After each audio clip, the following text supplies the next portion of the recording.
si Pablo'y galit sa iyong pangalan, hinahabol ang mga taong iyong tinawag.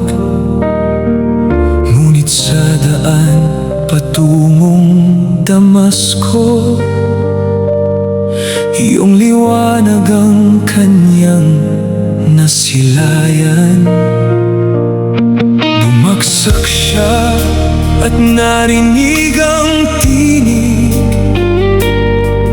bakit ako'y iyong inuusig? Mula sa araw na iyon nagbago ang buhay.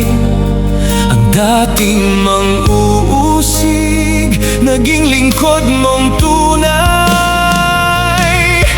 Kamatayan ang tagumpay, kung kay Kristo ako'y nananatili. Ang buhay ko'y aking iaalay para sa Panginoon hanggang sa huli. Hindi takot ang aking haharapin, kundi ang gantimpalang iyong ibibigay. Kamatayan ang tagumpay, kung si Kristo ang aking buhay.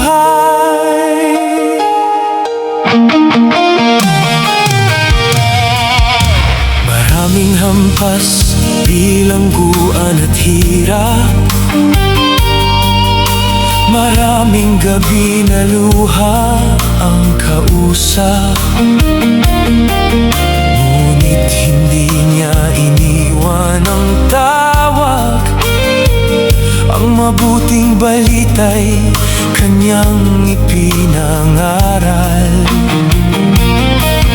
Sa bawat bayan, sa bawat tahanan,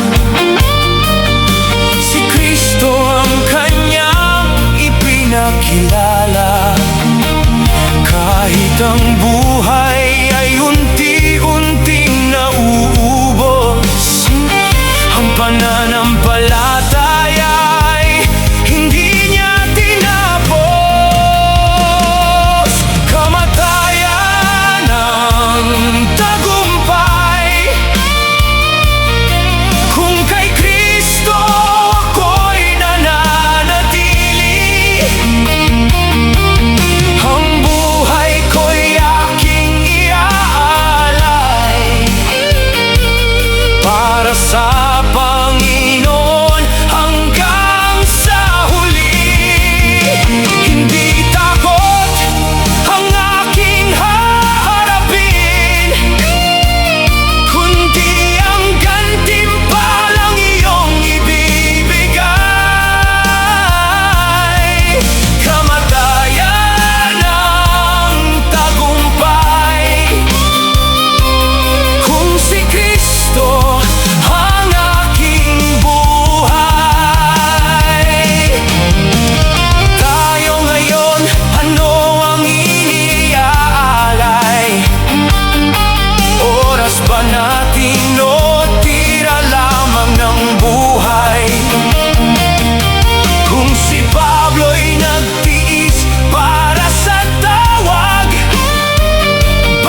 Kristo ang buhay at kamatayan ang tagumpay.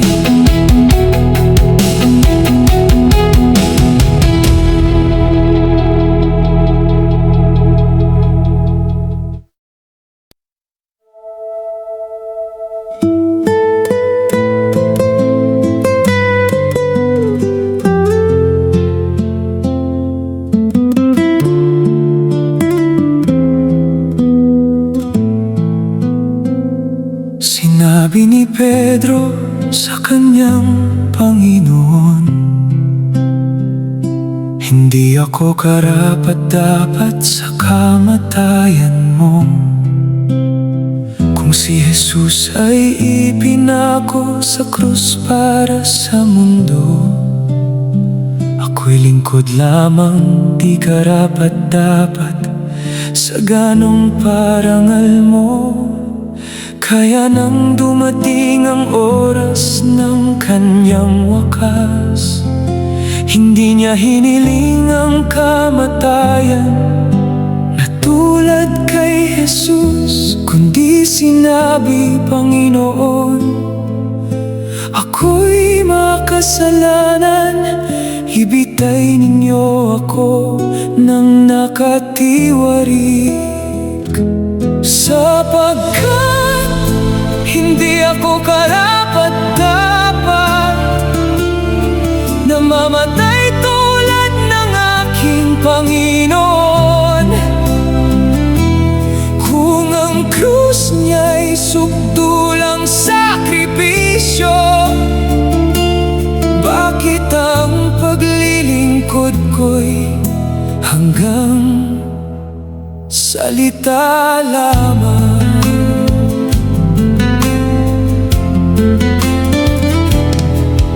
Si Pedro'y naglingkod kahit may takot sa puso.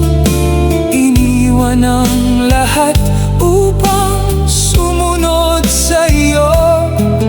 Hanggang sa huli, kanyang buhay ay inialay, dahil ang pag-ibig kay Kristo ay higit sa sariling buhay. Sapagkat hindi ako karapat-dapat na mamatay tulad ng aking Panginoon. Kung ang krus niya'y sukdulang sakripisyo, bakit ang paglilingkod ko'y hanggang salita lamang? Ngayon, Panginoon, ano ang alay ko? Oras ko ba'y sa'yo o para lamang sa sarili ko? Kapag mahirap na, ako ba'y uurong? Kapag may kapalit na sakripisyo, tatakbo ba ako? Hindi man ako karapat-dapat, tinawag mo pa rin upang ikaw ay paglingkuran. Kung si Pedro'y nagalay ng buhay hanggang wakas, turuan mo rin akong maging tapat sa bawat oras. Hindi ko hihingi ng karangalan, hindi ko hahanapin ang papuri ng mundo. Ang nais ko lamang, Panginoon, sa buhay kong ito, ikaw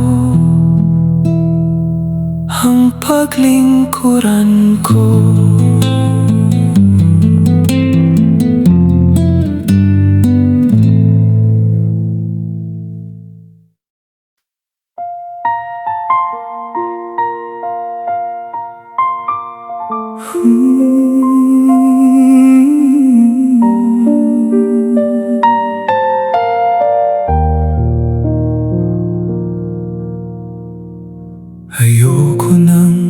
paglilingkod na puro salita lamang. May bibig na nagsasabing Panginoon, ngunit puso na may malayo sa iyo.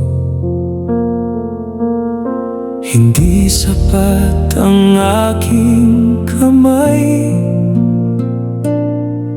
kung puso ko'y walang pag-ibig.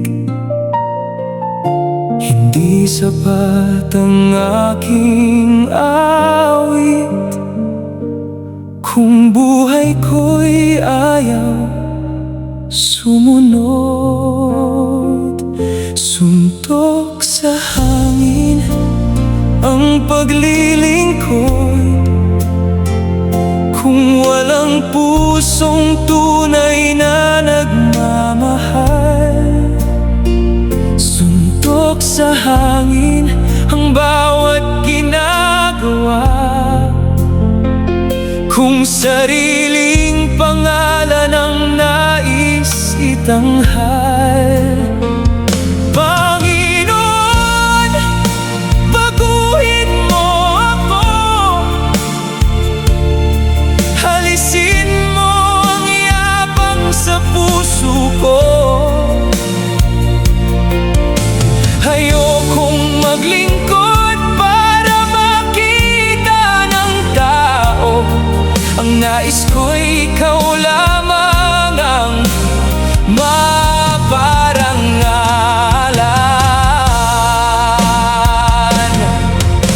Hindi para sa palakpak, hindi para sa papuri, hindi para sa pangalan ko, kundi para sa iyo, Panginoon. Unti-unting lalakas kung ako'y aawit, ikaw ang dahilan. Kung ako'y maglilingkod, ikaw ang dahilan. Kung ako'y magbibigay, ikaw ang dahilan. Lahat ng mayroon ako ay galing sa iyong kamay.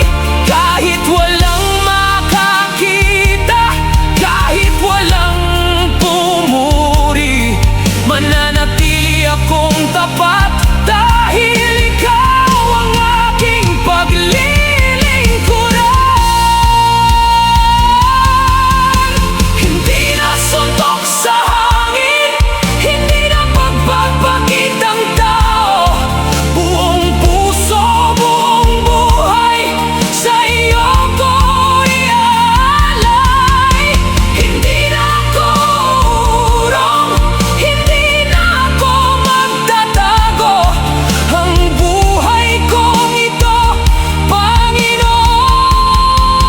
ay para sa iyo. Hindi suntok sa hangin ang paglilingkod kapag ang puso'y tunay na sa iyo. Hindi salita lamang ang aking iaalay, kundi buong buhay hanggang sa wakas. Panginoon, ikaw ang dahilan ng bawat hakbang sa aking paglalakbay. Kahit walang makakita sa aking ginagawa, ikaw lamang, Diyos ko, ang nais kong mapasaya. Ayoko ng paglilingkod na walang puso. Ayoko ng papuring galing sa tao. Panginoon, kung maglilingkod man ako, hayaan mong ikaw makita sa buhay ko.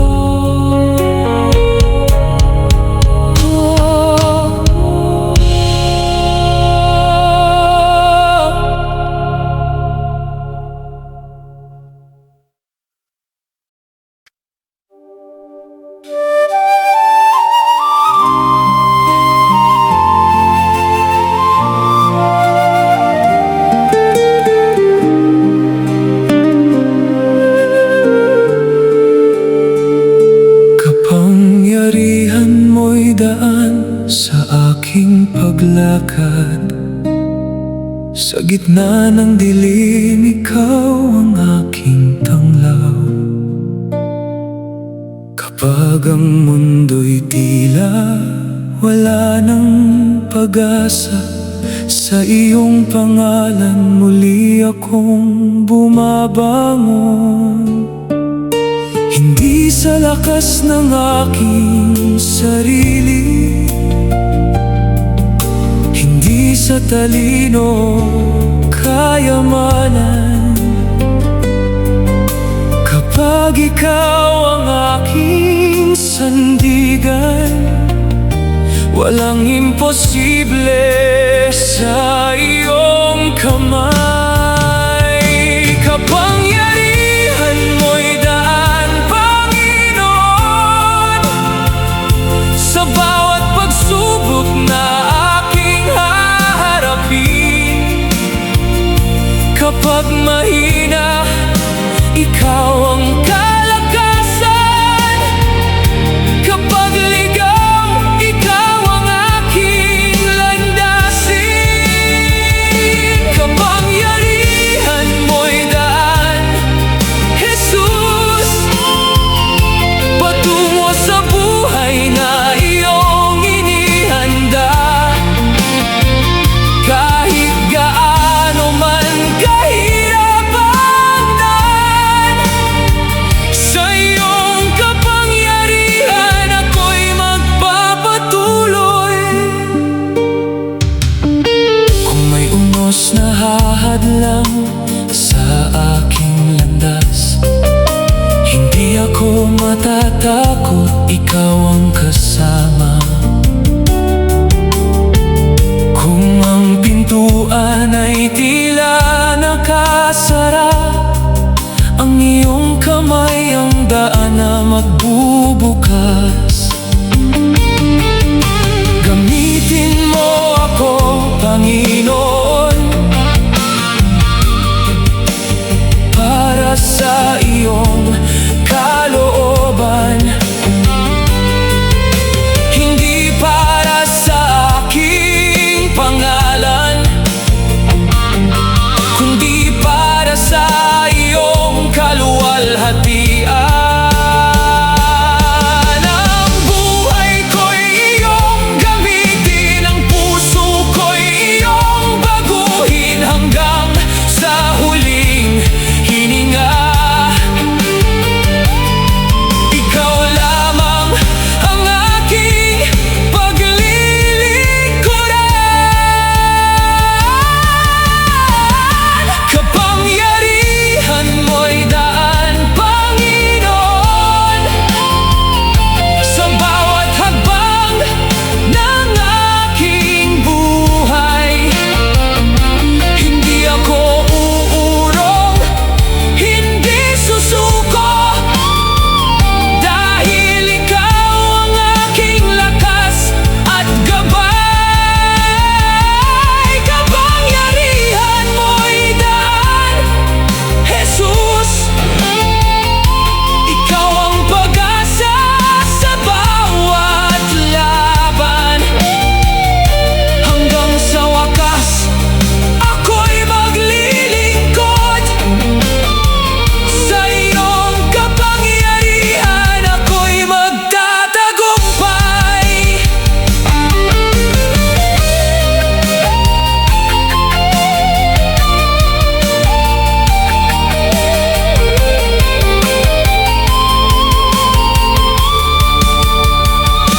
Kapangyarihan mo'y daan, ikaw ang aking lakas sa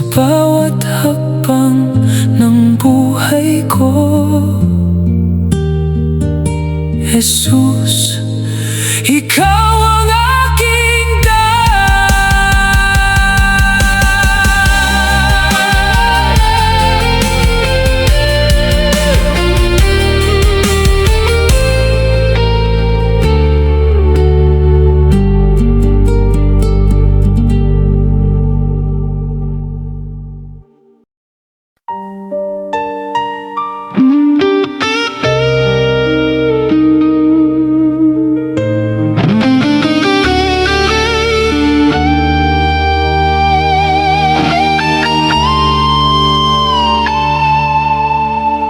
nang ang kanyang anak ay nagkasakit, ang puso ng ama'y halos madurog.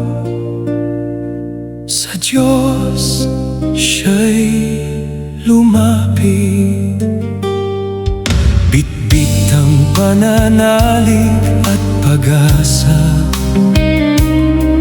Ang kanyang mga alaga'y kanyang inalay, hindi niya'y pinagdamot ang mayroon, sapagkat alam niyang ang lahat ng hawak ay nagmula rin sa kamay ng Panginoon. Kapag ang mahal natin ay nasa panganib, hanggang saan ang kaya nating ibigay? Kapag kailangan ng tunay na sakripisyo, handa ba tayong mag-alay? Unang alay, ibigay sa Diyos. Hindi tira, hindi lamang sobra. Kung ang puso'y tunay na naglilingkod, may sakripisyong kasama. Kung may hinihingi tayong biyaya, huwag nating kalimutan ang Panginoon. Dahil ang tunay na paglilingkod ay buhay na may kasamang alay. Marami sa atin ay humihingi, kapag may problema, Diyos ang tinatawag. Ngunit kapag dumating ang kasagutan, bakit ang pangako'y agad nalilimutan? Oras natin ay para sa sarili, ngunit para sa Diyos ay laging kulang. Ang lakas ay ginagamit sa mundo, ngunit sa paglilingkod tayo'y umatras. Unang alay, ibigay sa Diyos. Hindi tira, hindi lamang sobra. Kung ang puso'y tunay na naglilingkod,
alay ng kanilang yaman, ako rin ba'y may maiaalay? Kung dumating ang oras ng pagsubok, mananatili ba ako sa iyong kamay? Unang alay, Panginoon, ang puso ko at buhay ko. Hindi na ako maglilingkod ng kalahati. Buong buhay ko'y iaalay sa iyo. Sa bawat biyayang aking matatanggap, ikaw ang una kong aalalahanin. At sa bawat araw ng aking buhay, ikaw ang una kong paglilingkuran. Ang lahat ng mayroon ako sa iyo rin nagmula. Kaya bago ang lahat, Panginoon, ikaw ang aking unang alay.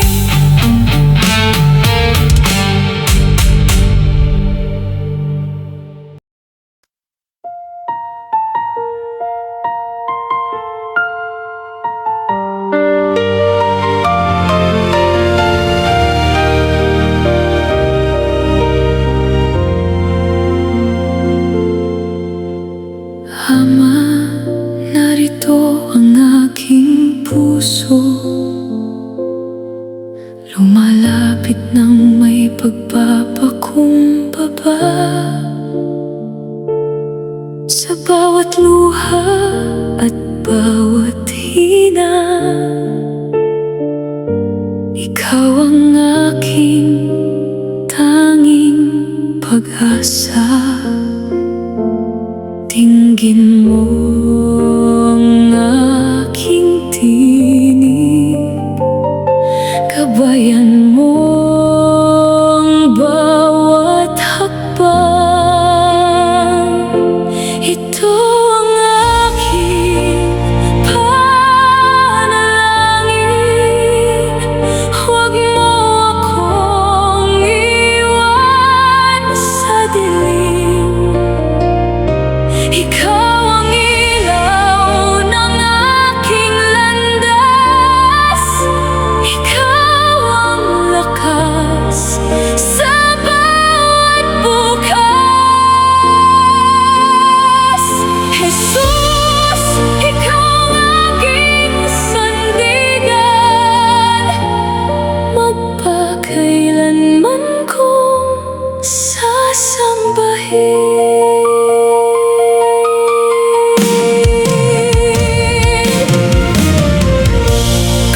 kasalanan ang aking tinahak sa landas ng mundo? Ako'y napahamak, hinanap ko ang saya sa maling daan.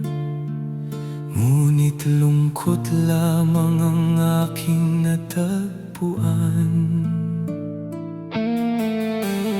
Bakit ba puso ko'y madaling maligaw? Sa tukso ng mundo ako'y natatangay. Akala ko'y lakas ko'y sapat na gabay, ngunit wala pala kung ikaw ay malayo sa buhay. Bakit ba kasalanan ang aking pinili? Pag-ibig mo pala ang tunay na minimithi. Sa krus ng Kalbaryo ako'y iyong tinubos. Sa banal mong dugo buhay ko'y natubos.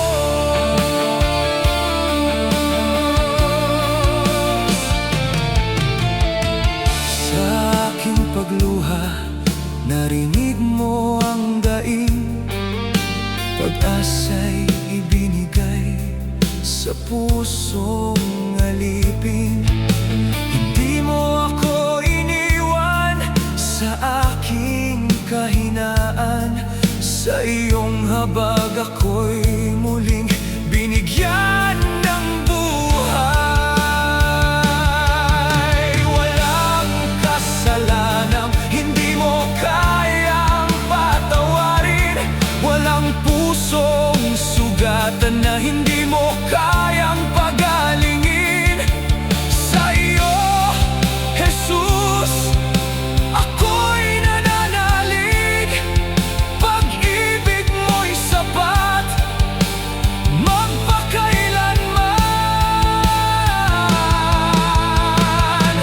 Bakit ba kasalanan ang aking pinili? Pag-ibig mo pala ang tunay na minimithi. Sa krus ng Kalbaryo ako'y iyong tinubos. Sa banal mong dugo buhay ko'y natubos. Hindi na ako babalik sa dilim ng kahapon. Sa iyong liwanag ako ngayon'y aahon. Jesus, ikaw ang aking kaligtasan, ngayon at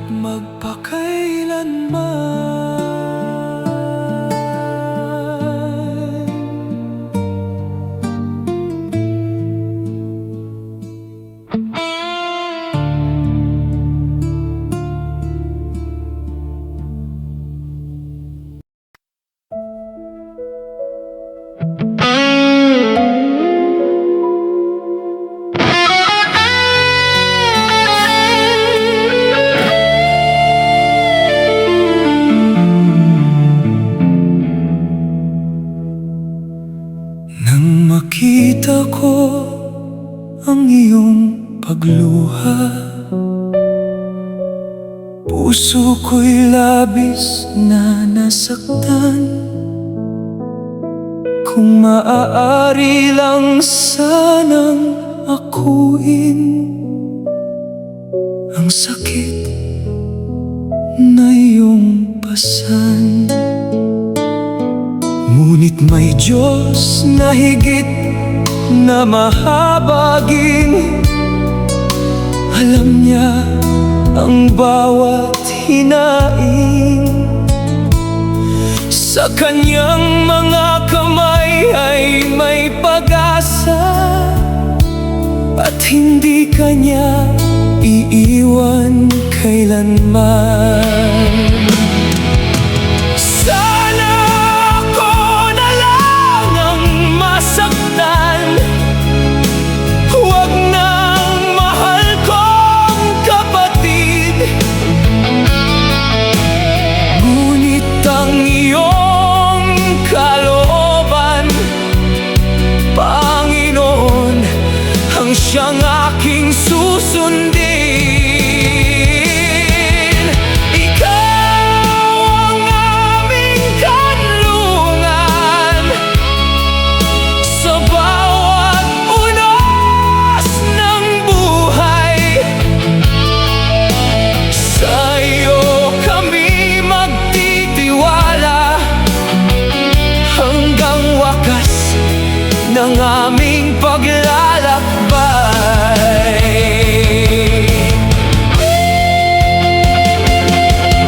pagbabalik.